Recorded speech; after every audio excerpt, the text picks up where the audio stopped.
Moscou s'oppose à tout communiqué adopté par le G8 sur la Syrie. Un responsable américain confirme les informations sur l'armement de l'opposition syrienne.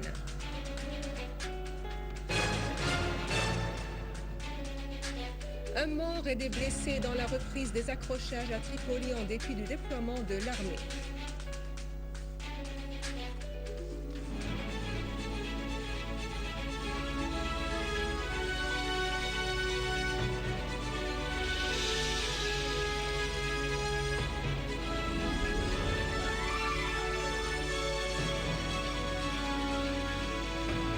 Bon après-midi, après les titres, voici notre journal. Arkady Dvorkovitch, assistant du président russe et son représentant au G8, a indiqué que son pays s'opposera à toute tentative d'adopter un communiqué sur la Syrie et l'Iran dans lequel des conclusions à base de conclusions préétablies seraient insérées et qui pourraient être imposées par la suite de la part des dirigeants du G8 au Conseil de sécurité. Dans une déclaration faite aujourd'hui, Dvorkovitch a indiqué que le sommet du G8 va examiner les questions de sécurité mondiale et d'autres thèmes comme la Syrie et l'Iran, mettant l'accent sur la nécessité de s'attacher aux principes consolidés auparavant par Moscou.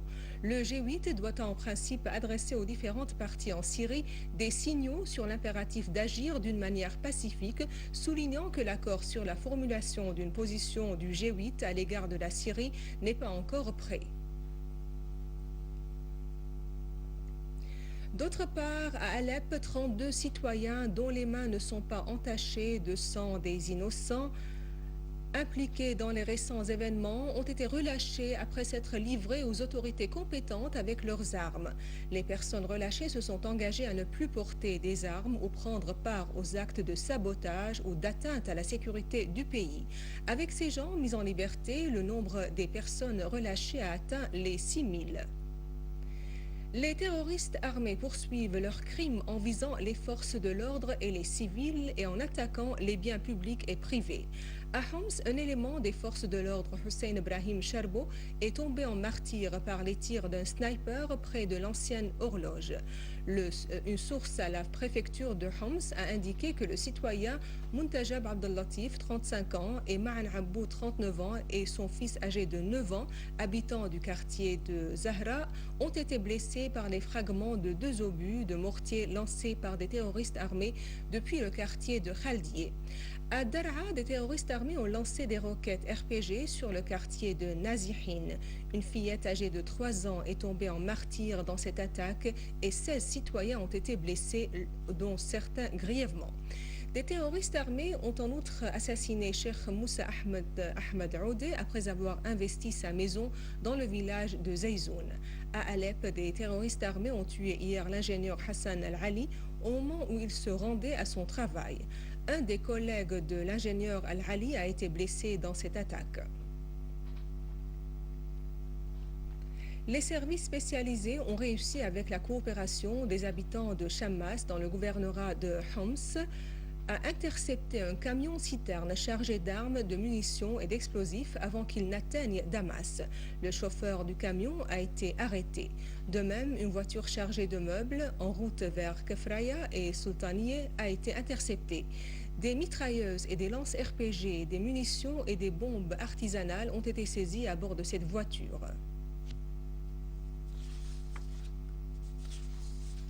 Un responsable haut placé au département d'État américain a confirmé les informations rapportées hier par le Washington Post sur la fourniture d'armes plus efficaces et en quantité plus grande à l'opposition armée en Syrie. Le quotidien américain Washington Post avait révélé que les États-Unis font des coordinations pour armer les groupes de l'opposition qui ont reçu ces dernières semaines de grandes quantités d'armes payées par des pays du Golfe. Des responsables américains ont affirmé que les États-Unis faisaient des coordinations avec plusieurs parties pour que des armes soient fournies à l'opposition armée en Syrie.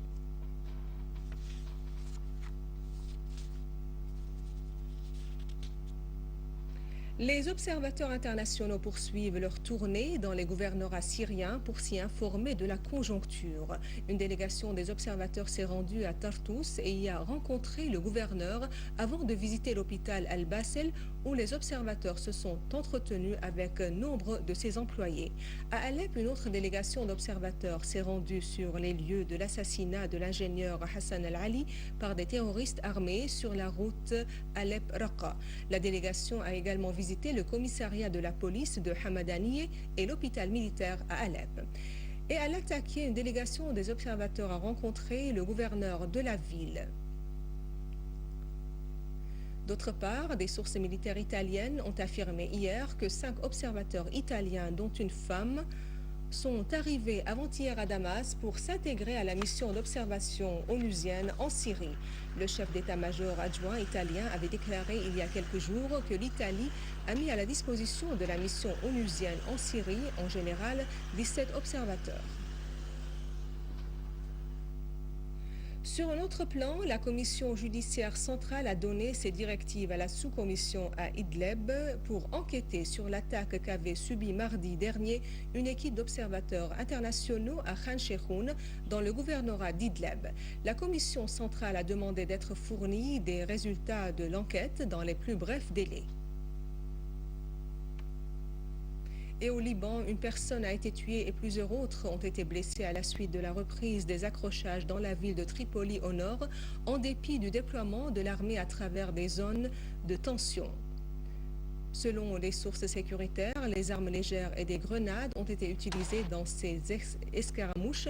Un calme précaire prévaut au niveau des axes de confrontation armée, mais des tirs ont été entendus sporadiquement, dus certainement aux tirs des snipers, ce qui a presque paralysé la totalité de la ville. Les commerces sont toujours fermés et la vie semble être affectée.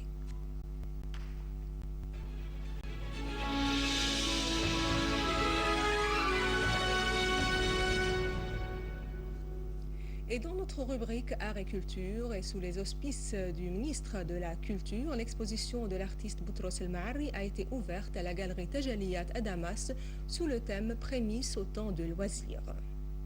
Sous les auspices du ministère de la Culture, l'exposition de l'artiste Boutros El Maari a été ouverte à la galerie Tajaliyat à Damas sous le thème Prémices au temps de loisirs. Cette manifestation au temps de loisirs apparaît clairement dans les toiles de Boutros. Elle porte l'humeur de loisir car il fait écho de l'ennui qui domine souvent. Son travail est considéré comme le résultat d'une expérience personnelle et d'une vision très spéciale des spectacles répétés. Voilà le résultat, une bonne partie des dessins ou des sketchs qui peut-être reflètent l'état, entre parenthèses, spirituel de l'artiste ou de moi-même. Et pour les autres tableaux sont des tableaux peints pendant 5 ans, une période ou la dernière période quand j'étais à Paris, en France, et puis l'autre partie exécutée ici à Damas. Al-Maari, dans ses tableaux, essaye de reconstruire ce qui colle dans sa mémoire. Il mélange les formes des objets qui entourent l'homme au fil du temps, mélangeant avec les comportements humains en utilisant des mots et des phrases expliquant davantage et reflétant ainsi les états inhabituels. Boutros El Maari, donc, est un artiste académicien, né à Damas. Il est professeur à la faculté des beaux-arts de l'université de Damas, diplômé en gravure de la même université, et il possède du surcroît un doctorat en anthropologie sociale de France. Il a déjà organisé plusieurs expositions, que ce soit individuelles ou collectives. Et voici un rappel des principaux titres avant de clore ce journal. Moscou